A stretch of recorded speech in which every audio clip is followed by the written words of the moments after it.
அனைவருக்கும் வணக்கம். நிகழ்ச்சிக்கு தாமதமாக வந்ததை முதலில் நான் மன்னிப்பு கோருகிறேன். அன்புக்குரிய தோழர் அறிவொளி அவர்கள் தோழர் கல்யாணி மூலமாக தான் எங்களுக்கு அறிமுகம். முற்போக்கு மாணவ சங்கம்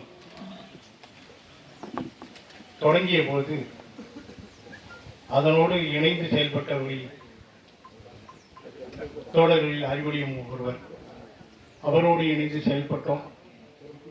விழுப்புரத்தில் தோழர்கள் நாங்கள் மாணவர் சங்கத்தில் செயல்பட்ட பொழுது அடிக்கடி விழுப்புரத்தை பேராசிரியர் கல்யாணி அங்கு இருந்ததால் விழுப்புரத்தை மையமாக வைத்து அவர் பல்வேறு நிகழ்ச்சிகளில் கலந்து கொண்டார்.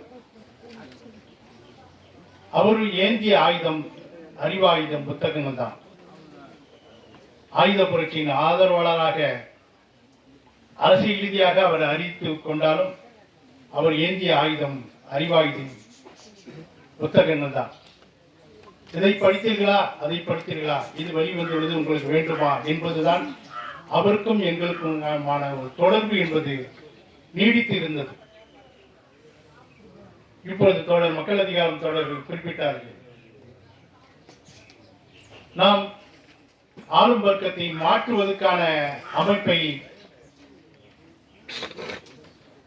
நாடி சென்ற அந்த காலம் ஒரு இனிமையான காலம், நமக்கான வாழ்வின் அடையாளமான காலம்.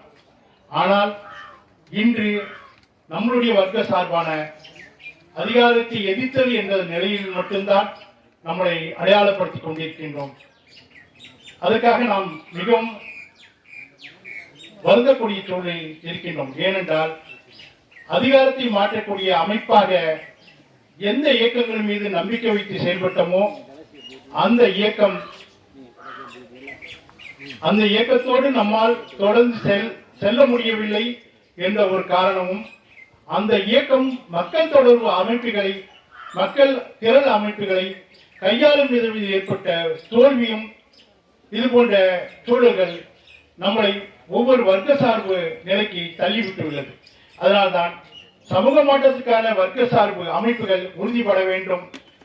அந்த நிலைக்கு எந்த மையப்புள்ளியில் நாம் இணைந்து செய்ய வேண்டுமோ அந்த மையப்புள்ளியில் இருக்கின்ற காலத்தை அர்ப்பணிப்போம் என்று கூறி விடைபெறுகிறேன்.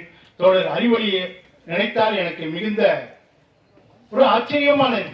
ஏனென்றால் பல்வேறு அரசியல் ரீதியான பின்னடைவுகள் இயக்கங்கள் கண்டபோதும் ஏற்றுக்கொண்ட கொள்கை பிடிப்போடு வாழ்ந்தவர். அண்மையில் பல்வேறு பதவிகளை அவர் எனக்கு தெரிவிப்பார். தோழர் திருமதுரை ராமகிருஷ்ணன் தோழர் போன்றவர்களுடைய குடும்பங்கள்லாம் கஷ்டப்படும் பொழுது அவர்களுக்கு ஏதாவது நீங்கள் இவருடைய நிலைமையும் மோசமாகும். பேருந்து பயணத்துக்குள்ள அவர்கிட்ட பணம் இருக்காது. விழுப்புரம் பஸ் நிலையத்தில் வந்து இறங்கி தோழர் எங்க இருக்கீங்கன்னு, என்ன இங்க வந்திருக்கேன் வாங்கன்னு போவோம். என்னன்னா அவங்களுக்கு வீட்டில் அந்த தோழர் இறந்துட்டாங்க, அவங்க திருமணம் பண்ணோம், வீட்டில் எதுவும் முடிவு பண்ணாங்க, உங்களால் முடிஞ்ச உதவிகளை தோழர்கிட்ட கான்டாக்ட் பண்ணுங்கன்னு. சரி வாங்க சாப்பிடலாம். ஊருக்கு போக பணம் இருக்கா? இல்லை தோழர். சரிப்பார். அவர் பாருங்க, தனக்கு உதவி வேண்டும் என்று எப்படின்னு கேட்டு இந்த தோழர்கள் செய்ய வேண்டாம், இந்த புத்தகம் வெளியிட வேண்டும், இது தயாரித்துக் கொண்டிருக்கிறோம், இது விற்பனைக்கணும். 2 பையில கட்ட பையில புக்கை தூக்கின்னு பஸ்ல ஏறி இறங்குவார். சாப்பிட்டுருக்க மாட்டார். கடுமையா கடைசி சமயம் பார்த்தப்ப நான் அவரிடம் மிக கோபமாக இருக்கேன். உங்கள் முதல் உடல்நிலையை கவனித்துக் கொள்ளுங்கள்.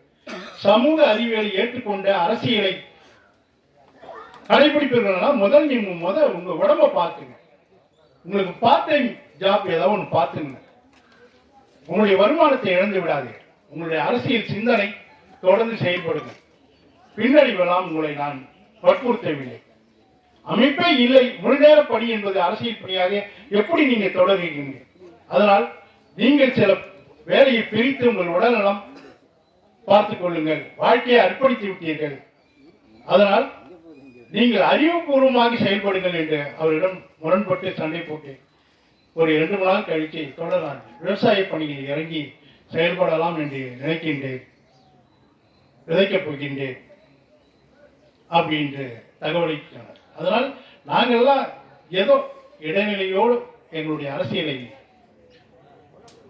தவற விட்டுவிட்டோம், வாழ்நிலைக்கு வந்துவிட்டோம். ஆனால் மிக மோசமான முன்னுதாரணமாக இருக்கக்கூடாது என்பது கலை இலக்கிய தளங்களில், மக்களுக்கான இலக்கிய தளங்களில் எங்களுடைய செயல்பாடுகளை வைத்துவிட்டோம். தோழர் கல்யாணி போன்றவர்கள் கல்வி மற்றும் பழங்குடியை போன்றவர்களாக இணைத்துக் கொண்டோம். இன்று கூட வெகுஜன அரங்கில் மக்கள் உரிமை பண்ட முன்னாள் தோழர்கள் தான் இன்றைக்கும் முன்னோடியாக செயல்படுகிறார்கள். எந்த புள்ளியில் இணைந்து நமக்கான அரசியலை நாம் ஆதரிக்க வேண்டுமோ அதை ஆதரிப்போம் என்று கூறி, அதுதான் தோழர் அறிவொளிக்கு செலுத்துகின்ற ஒரு அஞ்சலியாக இருக்கும் என்று கூறி விடைபெறுகிறேன். நன்றி.